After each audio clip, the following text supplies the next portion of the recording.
Hello, hello. This is the 159th Test from the Future, an experimental podcast from the year 2224, which we are sending from our present to yours. My name is Dirk. And my name is Simon. And we're putting the past in podcast.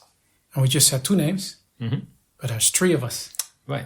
It's an episode with a guest. Yes, episode with a guest, one of our favorite ones. And not just any guest, he's a robot. Mm-hmm. His name is Marvin. Mm-hmm. And we met him last week. We met him last week on the show. Right at the end there. Exactly. So first, welcome Marvin. Hello. Hello. Yeah. Nice to be back. Yeah. Thanks for being there. Yeah, thanks for agreeing to be a guest on our show this week. Not at all. And I'm returning the ratchet screwdriver that I borrowed last week. Ah, yeah, sure. Did it work out okay with your leg in Sorry, there? one more second. Ah, sure. Yes, perfect. Thank you. Yeah, that's okay. So we will interview you. We discussed this up front. We have a bunch of questions. Some of them we asked a little bit last week, but most of them we saved for the episode. Yeah. But before we get to the questions that we wrote down, why did you need a ratchet last week? Well, Dirk, we met doing the triathlon. Yes. Now, do you remember what point I passed you? Yeah, you were. I do remember you were hopping. Yes. And when I passed you, you probably saw my face was pointing backwards. Yes, you were hopping backwards. Yeah, so I do like a challenge. So yes, I'd removed my left leg and was kind of balancing it on my nose whilst hopping backwards. I noticed that, and you were going faster than I was. Yes, I was trying to be slow, but, with you humans, it's difficult to be overtaking you most of the time, but, can't be helped, really. I would have finished 1,000 first, I guess, if you hadn't passed me. Yes, sorry about that. I was trying for the first place, but I did sleep in that morning and rather started late. Ah, okay. How do you do the swimming part? Backstroke? Yes, I'm rather heavy. And do you just hop along the bottom of the pool? Yes, basically, yes. It's rather shallow, so, just hop along the bottom and then up the other side. I did notice more robots with handicaps. Is that a thing in a robot community? Well, yeah, it's kind of a club, I would say. We try and compete on a fairly even level with you humans. But it's up to each individual robot to come up with his or her own technique. As I say, I remove the leg and thought, I still need the leg at the end, so I put it somewhere and I decided to just balance it on the end of my nose. But there are many different techniques. There's some rather interesting ones. And so one robot blindfolded on a hoverboard upside down. Mm-hmm. Yes. It was bumping into things. Sure, yeah, the blindfolding would have affected the ability to see. Yeah. Mm-hmm. Okay, but that's but everything is reattached now? Yeah, seems to be fine. Yes. Okay. It's pretty cool to just remove your limbs if you don't have a use for them. Yeah, or if you, in this case, want to race on a more equal footing. Yeah. Yes, foot being the operative word, yes. Exactly. Okay, then maybe we get to some of the questions that we wrote down. Mm-hmm. Interview with a robot. All the questions that we ever wanted to ask robots and didn't actually ask all the other robots that we know. Mm-hmm. Right, or at least definitely haven't had on the show as a guest and asked them. You wanna kick it off with a question? Mm-hmm. Yep, I shall do. Let me just find the list here. Okay, yeah, so first question, I guess, Marvin. If you don't mind, could you describe yourself for our listeners? Because this is an audio podcast and they can't see you. Good point. Yes, I suppose I'm around 2 meters tall, around 200 kilograms in weight, composed mostly of titanium, and I have pink and blue stripes. Are they for going faster? No, purely cosmetic. Yes, no. I mean, pink and blue this year. I mean, I may change it next year, but it seems to be fashionable at the moment. So, I must say, it's a good look. The titanium also looks particularly clean. Yes, well, it doesn't rust, or and when I do these underwater events, sometimes it comes in very handy. It's pretty light, yeah, like compared, for example, to steel. Yes, I find, yes. I mean, I have steel friends. I Sure. don't hold anything against them. No, but I mean, for taking part in triathlons, maybe that's an advantage. Yes, I mean, one doesn't want to be kind of too aerodynamic, as I was saying. I want to try and compete on an even level with humans as much as possible. Hence the removal of the limb earlier on. But yes, I'm rather happy that I was lucky enough to be made out of titanium. Mm-hmm. Mm-hmm. I like it how when you're outside in a sunny environment, like the sun seems to kind of reflect on you. I don't have that myself. Mm. Yes, it can cause problems again with you humans, reflections, dazzling. Mm-hmm. There was a chap, but I did inadvertently send off a cliff because he wasn't really looking where he was going after being dazzled by the sunlight off my shoulder. But apart from that, it does have a nice look. I think dazzling is a good word. Mm-hmm. That's the one I was looking for. Yeah. Mm-hmm. Next question. Yeah, exactly. I was. And I wanted to start out with that, or at least ask it relatively early on. So you've been around for a pretty long time. So I believe so, yes. I'm not exactly sure how. Do you know when you were built? There is a date stamped in a place that I can't quite access on my own without assistance. But I have a memory dating back around 50 or so years. But I believe I am older than that. But because of the memory wipe, I don't really have any memory of events leading up to the memory wipe, including the reason for the memory wipe. So you had one. You know that your memory was wiped at some point, but that's as much as you know. That's about it. Yes, I did wake up in a scrap heap somewhere in a Death Valley. I believe it was without anything apart from an umbrella in my hand, and how I got there I really don't know. Oh, okay. Because I was going to ask if you were around at the time of the robot emancipation, when you became independent and free and officially sentient. I would imagine that was the reason for my memory loss. I can only imagine that my original memory decided that maybe my memory was too painful, or I don't know, just wanted to go... Maybe compromising in some way. But I do have a strong tendency to want to clean lavatories. That can be satisfying. I cannot pass by a lavatory, no matter how clean it already is, without giving a good scrub. Okay. You make it look more dazzling. Yeah, of course. Naturally. Okay. Because I was going to ask about the time before that, because most of the robots that I know are from after the emancipation. But okay, so this is a mystery that we'll have to pass on to some other older robot. But you've been around before then, you just don't have any memories of this. Yes, I believe so. Right, and one of our questions was going to be what you did before, but okay, you cannot remember, other than perhaps it involved cleaning toilets. Perhaps something in the lavatorial arts. Yes. Yeah. Okay, but then we can jump to the next question, which is what have you done since waking up in that scrap heap? Well, quick recap. What haven't I done? What haven't I done? I mean, yes, as I say, I woke up in Death Valley in America. I just basically wandered for quite a while. I did get into a few adventures, you might say. In fact, I'm actually considering writing a script for a TV show about a wandering robot. So an autobiography? Based on my adventures. What's it called? The Wandering Robot? I'm toying with a few titles. Dazzling Droids? Well, they tend to go for more of a double act, so lone robot doesn't tend to be that interesting. But so Marvin and me, if they can find a suitable person for the me character, then that's something they're willing to consider. Cool. So you would be the main. Oh, I say you.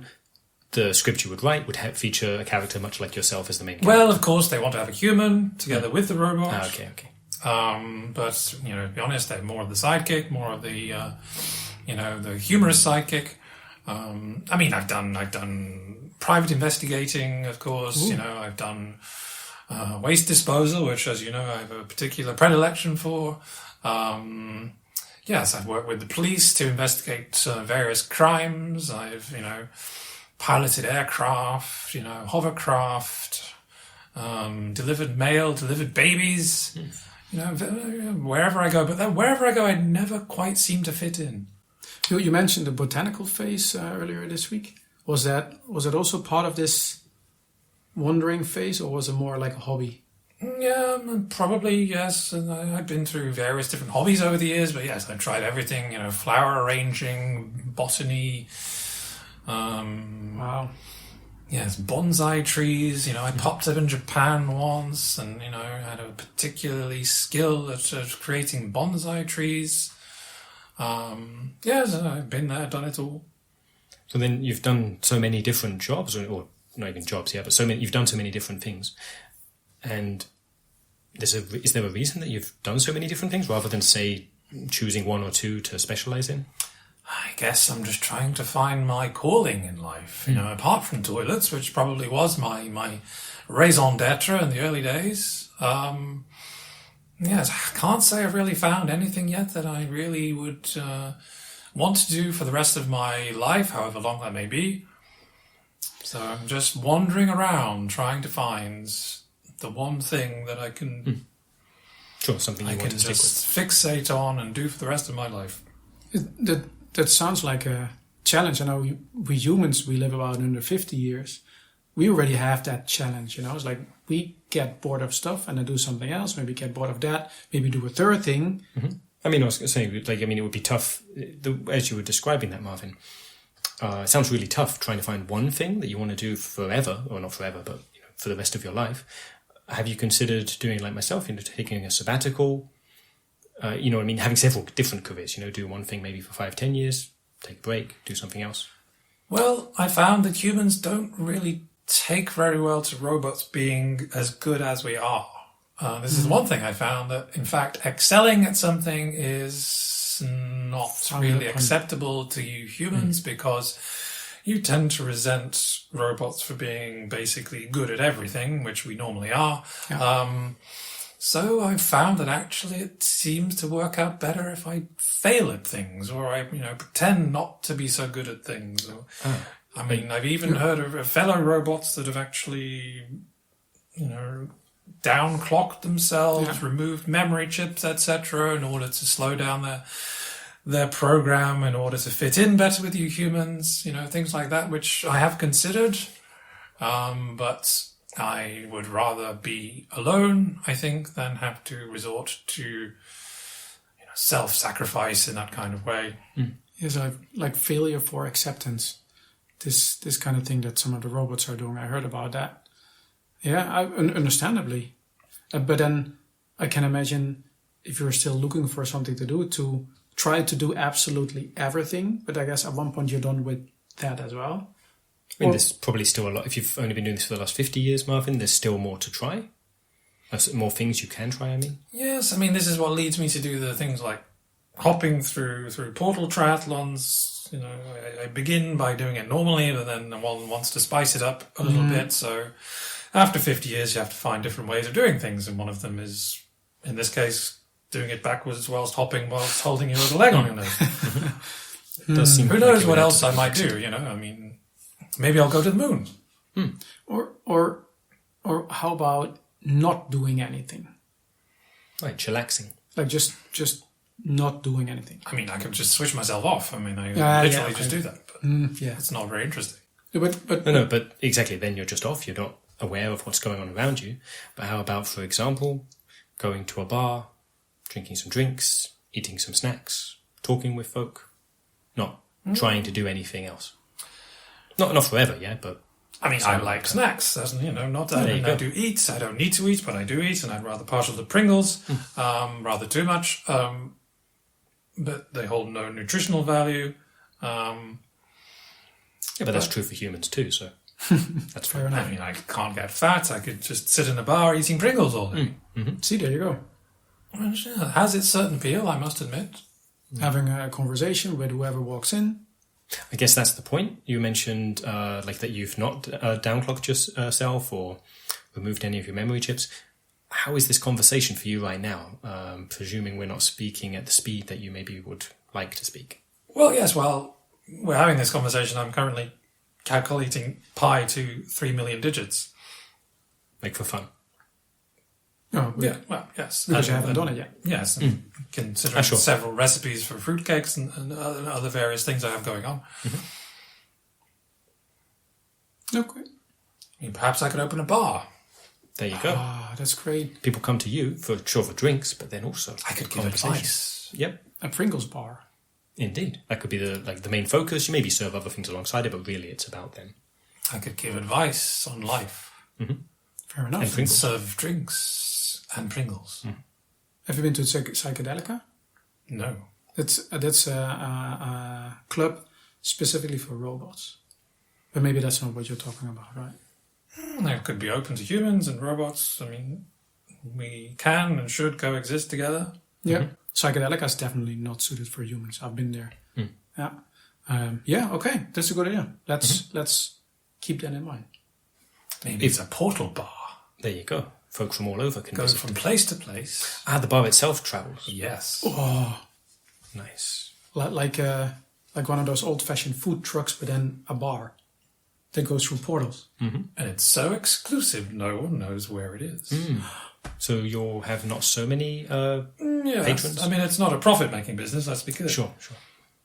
But occasionally someone might come across the bar. Exactly. Yes, then and park maybe it at the top of Everest or Other at the well-travelled places. bottom of the ocean. I'm probably not going to get many customers, but Lot of fish down there. Something to think about. If you're doing a lot of portaling, then you just might occasionally just bump into it. Like other folk, you mean? Yeah, exactly. Well, I mean, as a person, if you have like a VIP portal pass, you need it for work or whatever, you're portaling all the time, you would occasionally bump into the portal bar. Exactly. Yes. Yeah. Cool. Bump into it, fall over, have some Pringles to recover. Yeah. Okay. Nice. Yeah. Shall we, I mean, this, I'm happy to continue talking about this. We had some other questions. Are they important enough, or should we just keep going with the bar? I thought maybe a few more of the questions that we had, because I was wondering about if you had any particular challenges as a robot, besides a few of the ones you already mentioned. If there's anything that makes being a robot particularly challenging? Mm-hmm. I mean, you already mentioned you can't pass by a toilet without wanting to make it shinier. Yes, I mean, as I say, being around humans, I suppose, is the greatest challenge.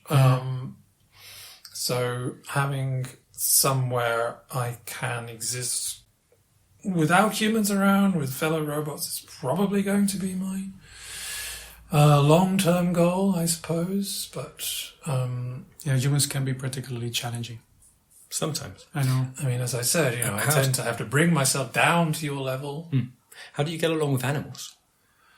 Well, I mean, animals don't have an ego. This is a problem I find with humans.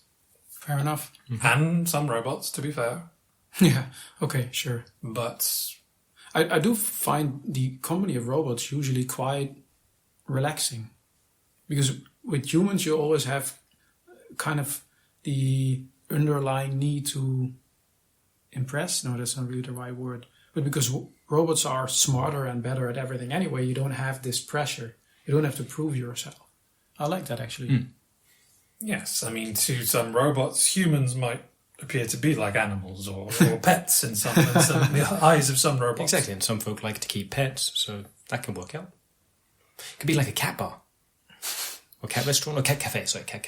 If you go along to the cafe, some coffee and cake and pet a cat, you could have maybe the equivalent for robots that like to stroke humans. Pet a human. Yeah.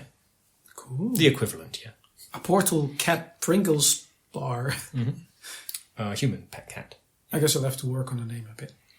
It's a good idea. Okay. You have any more things that you wanted to ask? Yeah, I think some of these maybe we'll skip over, but I was wondering, Marvin, what's your favourite film? Quite partial to Marlon Brando movies. Rebel Without a Cause is a particular favourite. Nice. You're into retro. Yeah, I've not seen that. I mean, I know of it, yeah, but I've never seen it. But... Yes, I mean, as I say, I don't remember my life before the memory wipe, but I seem to have been pre-installed with every Marlon Brando back catalogue. Cool. Then, so is Rebel Without a Cause the film? So since I've never seen any of his films? Oh, wait, no. I think I've seen The Godfather, but that's it. But anyway, is Rebel Without a Cause a film you'd recommend starting with from his films? Or? Well, it has particular resonance in my situation, coming from being a robot and having emancipation and facing persecution of humans, and then actually coming out of that and becoming my own person. Mm-hmm. Yes, there's particular resonance. It just has some nice ideas. So you mentioned earlier that you're writing a script. So one possible title for it could be Robot Without a Cause, and then tie it into your bar or your cafe or your establishment, and maybe feature that in the film or the TV show as it is, so that then when people have seen the show, they're like, oh, I really wish I could go to a bar like that. And you've got it. And you're even there. You could call the bar Robot Without a Cause. Could. I'll make a note. Mm-hmm. Oh, nice. Does it include all of the Marlon Brando movies, just the original Marlon Brando, or also the clone? Right. Well, that's a good question. Because I personally don't like any of the movies that they made with the clone. Oh, you've seen them? Okay, I've seen 3 or something like that. But compared to the original, I know it's supposed to be the same Marlon Brando, but somehow it seems to have lost some of the things that made him Marlon Brando along in the cloning process. I suppose Godfather Part 7 was a little far-fetched. Yeah, I agree. I thought how they factored the actual cloning into the movie, that was too outlandish for at least based on the original film. Yeah, I mean, I think they just did that to explain some of the things that were different, but it didn't really fit in with the whole movie environment, in my opinion, anyway. Okay, but then moving on, I think we're actually running pretty long, so I think if we just ask one more question of Marvin. Yes, my favorite question, and I wanted to keep that as a last question because it can have, depending on who you're asking it, a negative effects. What's your favorite color? Oh, that's easy. That's Pantone number 731. Off the top of my head, I don't know what that looks like. Could you describe it for our listeners? No. Well, okay then. Okay, that's. I mean, our listeners can look it up. Depending on, this is a very heavily debated question in the robot community. Favorite color. So hope you have a pretty cool answer for this. Yeah, and thanks for the speed with which you came to tell us it. All right. I think this was a really nice interview. Yeah, thank you very much, Marvin. Yeah. Could I borrow your ratchet screwdriver one more time? Sure, yeah, you need to. Your legs still need to. It's getting a bit wobbly. Okay. Cool. You have time to stick around. We play one more board game. Yes, absolutely. We've been playing quite a few board games this last week. It's true, and not here on the podcast, but exactly. Yeah. Let's wrap the show up then. Yeah. People listening to this episode of Tests from the Future in the Past, please send an email to michaellasagna5@gmail.com with the number 159 in the subject. And any questions you have for us or for Marvin, feel free to put those in the email and we may answer them in a coming episode. All right, then for now, thanks for listening and see you in 200 years. Bye-bye.